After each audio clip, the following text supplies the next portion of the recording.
দেখেছো মুখের কথা মুখে আছে, ফুটপাতে দোকান পেতে বসে আছে। ঠেকাবো, আয় তোর খবর কি? লাগাবো। আয় কি লাগাবি কি? লাগাবো, কি লাগাবি কি? যেদিন বলবি সেদিন লাগাবো। কি গেট মুখ সামনে কথা বল। তুই ফুটপাতে দোকান পেতেছিস কেন? তোর ফুটপাতে দেবে না, তোদের ঘরে দাবাই দেবে।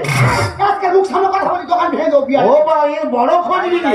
আয় ইট ইজ স্টুপিড, মুখ সামনে কথা বলবি। তুই মুখ সামনে কথা বলবি। তুই সামনে কি কথা বলি? তুই কি করবি? তুই আমার ক্ষমতাটা দেখ। তুই আমার হাতে মরবি। আমি একজন সরকারি কর্মচারী, তোর আমার কেউ বোঝাতে পারো তুই আমার হাতে মরবি। আচ্ছা দেখা যাবে। তুই আমার চিনিস নি। এই ইউ, তুই আমার চিনিস? তুই কে? এই আমি সরকারি কর্মচারী।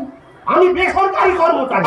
তুই যে মুখ সামনে কথা বল আজকে। তুই আমার চিনিস আমি কে? এই আপনি তুই কে রে? আমি গন্ড মূল করে এই দিয়ে দিলাম পাট ফাটিয়ে দেবো গা। আর তাজি দিলে দাবি চলে পারিস না।